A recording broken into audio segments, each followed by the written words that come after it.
నమస్తే, welcome to our channel. నా పేరు నరేష్. ముఖ్యంగా తెలంగాణ రాజకీయాల్లో ఏం జరుగుతుందో, ఒకవైపు ఫోన్ ట్యాపింగ్ విచారణ, మరోవైపు కాళేశ్వరం విచారణ. కేసీఆర్ని విచారిస్తున్న పోలీసులు, కేసీఆర్ని విచారిస్తున్న బృందం అధికారులు, మరోవైపు ప్రభాకర్ రావుని కూడా విచారించినారు. ఈరోజు తాజాగా ప్రణీత్ రావుని కూడా విచారించడం జరిగింది. ప్రభాకర్ రావు ఇచ్చినటువంటి స్టేట్మెంట్, ఏదైతే ఎస్ఐబి మాజీ చీఫ్ ఇచ్చినటువంటి స్టేట్మెంట్ రికార్డ్ చేసుకున్నటువంటి అధికారులు ఈరోజు ప్రణీత్ రావుని కూడా ఆయనను విచారించినారు. ఇప్పటికే చాలామంది అరెస్ట్ అయినారు. తిరుపతి దగ్గర నుంచి భుజంగరావు, ఇలా చాలామంది, ఈ యొక్క ప్రణీత్ రావు, ఇలా చాలామంది ఆల్రెడీ అరెస్ట్ అయి ఉన్నారు ఈ ఫోన్ ట్యాపింగ్ కేసులో. తాజాగా కేటీఆర్కి మళ్ళీ నోటీసులు వచ్చాయి. ఏదైతే ఫార్ములా ఈ కార్ రేస్లో కేటీఆర్ని పిలవడం జరిగింది. ఆయనను విచారణకు పిలిచిన అధికారులు మళ్ళీ విచారణకు రమ్మన్నారు. అసలు ఈ ఫార్ములా ఈ రేస్ ఏంది, ఫోన్ ట్యాపింగ్ ఏంది, ఏం జరగబోతోంది, ఫార్ములా ఈ రేస్కి సంబంధించిన నోటీసులు వచ్చినాయి. ఇప్పుడు ప్రభాకర్ రావుని కూడా ఫోన్ ట్యాపింగ్లో విచారిస్తున్నారు. ఫోన్ ట్యాపింగ్లో కొద్దిమంది విశ్లేషకులు మాట్లాడుతున్న మాట ఏంటంటే, ప్రభాకర్ రావు వస్తున్నాడు, అగో ఇగో అన్నారు. ప్రభాకర్ రావు వచ్చిన తర్వాత విచారణ చేసినారు.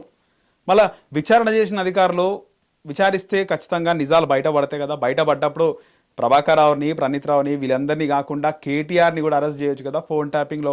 ఒకవేళ కేటీఆర్ నిజంగా హీరోయిన్ల ఫోన్లు ట్యాప్ చేస్తే కేటీఆర్ని ఇంకా అరెస్ట్ చెయ్యొచ్చు కదా అనేది కొంతమంది మాట్లాడుతుంటే, ఇప్పుడే విచారణ జరుగుతుంది. విచారణలో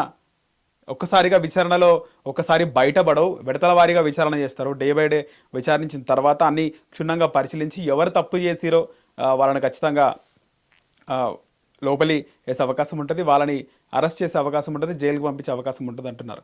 మరోవైపు కేటీఆర్ ఈ కార్ రేస్లో ఏం జరిగింది, 600 కోట్లు దారి మళ్లించారంటే కాదు 100 కోట్లు అని కొంతమంది మాట్లాడుతున్న వేళ ఈ కార్ రేస్లో కేటీఆర్ని మళ్ళీ విచారించబోతున్నారు. గతంలో ఇదే కేటీఆర్ విచారణకు హాజరయ్యేటప్పుడు చాలా ఫ్రస్ట్రేట్ అయ్యిండు. ఆ రోజు కేటీఆర్ అరెస్ట్ అవుతాడు అని చెప్పేసి చాలామంది అనుకున్నారు, కానీ కేటీఆర్ అరెస్ట్ అవ్వలేదు.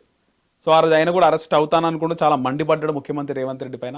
కానీ బయటకు వచ్చిన తర్వాత ఈ ప్రభుత్వం ఎన్నిసార్లు అధికారులు నన్ను విచారణకు పిలుస్తారో అన్నిసార్లు నేను విచారణకు హాజరవుతాను అని చెప్పేసి కేటీఆర్ చెప్పడం జరిగింది. 100 సార్లు పిలిస్తే 100 సార్లు కూడా నేను వెళ్ళి ఫార్ములా ఈ కార్ రేస్లో ఏం జరిగింది అనేది నేను చెప్తాను.